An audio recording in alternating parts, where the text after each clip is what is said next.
इसरो हमारे खुदा यीशु मसीह का फजल हमेशा हम सबों के साथ होता रहे। इसरो हम खुदा का शुक्र अदा करते हैं कि हम आमद के चौथे हफ्ते में दाखिल हो चुके हैं। आमद के 3 हफ्तों में हमने आमद के मुख्तलिफ पहलुओं पर गौर किया कि आमद के दिन हमें उम्मीद, हमें खुशी, शादमानी, इत्मीनान, तसल्ली, शुक्रगुजारी, मोहब्बत, रोशनी और बहुत सारी बातों का जो है वो दर्स देते हुए खुश रहे।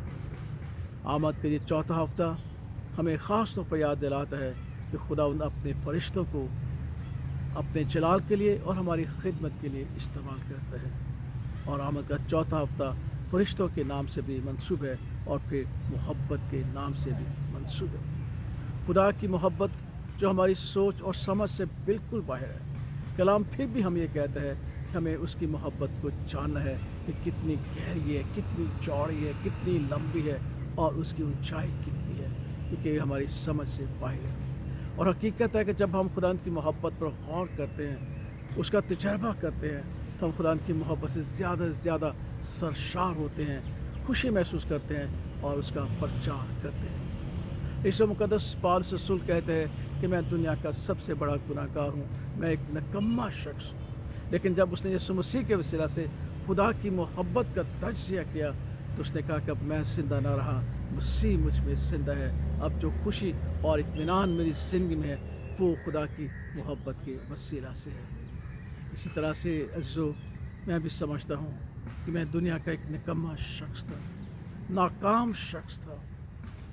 मुझ में कोई ऐसी बात नहीं थी, महारत नहीं थी जिसमें मैं अपनी कामयाबी को नाम देता।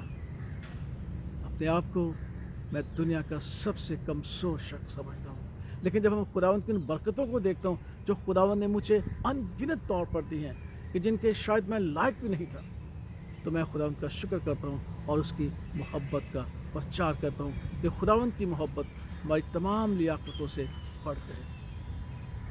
यीशु न सिर्फ मुक़द्दस पौलुस रसूल, खुदावंद के खादिम, बल्कि दाऊद बादशाह भी बड़े वाज़िया तौर पर कहते हैं कि मैं क्या हूँ लेकिन तूने मुझे बरकत बख्शी है। और फिर वो कहता है कि खुदावंद, अगर मैं तेरी उन नेमतों को, उन बख्शिशों को शुमार करना चाहूँ तो वो शुमार से बाहर हैं। मैं उनको तेरे हुज़ूर तरतीब नहीं दे सकता क्योंकि वो अनगिनत है। और फिर एक मुकाम पर वो कहता है कि वो रेत से भी बढ़कर है। मैंने गुज़रे दिनों में इस बात का इजहार किया था कि हकीकत है खुदा उनकी बख्शें, खुदा उनकी रहमतें जो हमें हासिल हैं वो रेत से उसके गिनती से भी बाहर है।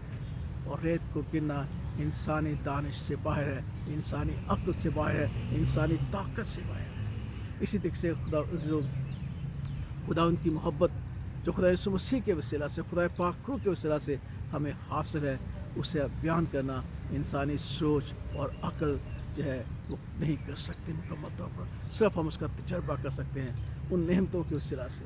इसलिए आने वाले दिनों में हम खुदावंद की मोहब्बत को जो बयान से बाहर है उसके बारे में सीखने की कोशिश करेंगे कलाम के मुताबिक, ताकि हम बेहतर तौर पर खुदावंद की मोहब्बत का तजज़िया करें, तजर्बा करें। और 24 जब वो यादगार दिन जिस दिन खुदा यीशु मसीह मुजस्सम हुआ, यादगार इबादत में शरीक होकर हकीकी तौर पर क्रिसमस की खुशियाँ और तसल्ली और इत्मीनान हासिल कर सके। खुदा हम सबों को खुदा की मोहब्बत के वसीला से बरकत और सलामती बख्शे। आमीन।